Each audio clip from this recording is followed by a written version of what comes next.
Saang simbahan ka nabibilang? Sino at kailan ito itinatag?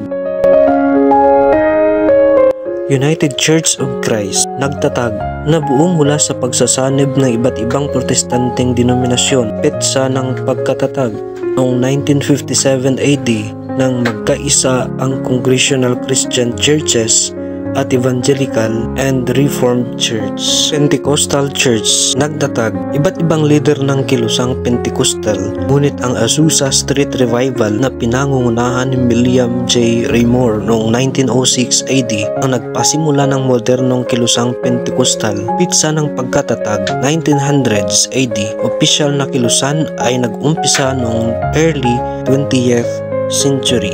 Iglesia ni Cristo, nagtatag, Felix Manalo, petsa ng pagkatatag 1914 AD sa Pilipinas.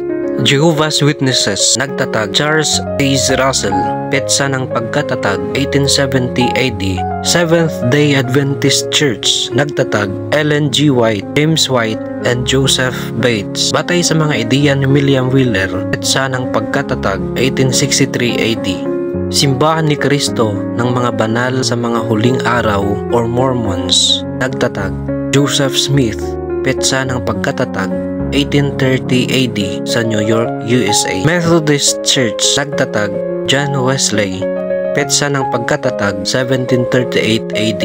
Baptist Church, nagtatag, John Smith, petsa ng pagkatatag 1609 AD sa Amsterdam, Netherlands. Presbyterian Church, nagtatag, John Knox, batay sa mga turo ni John Calvin, petsa ng pagkatatag 1560 AD. Anglican Church or Church of England, nagtatag, King Henry VIII, petsa ng pagkatatag 1534 AD nang humiwalay ang England sa simbahang Katoliko.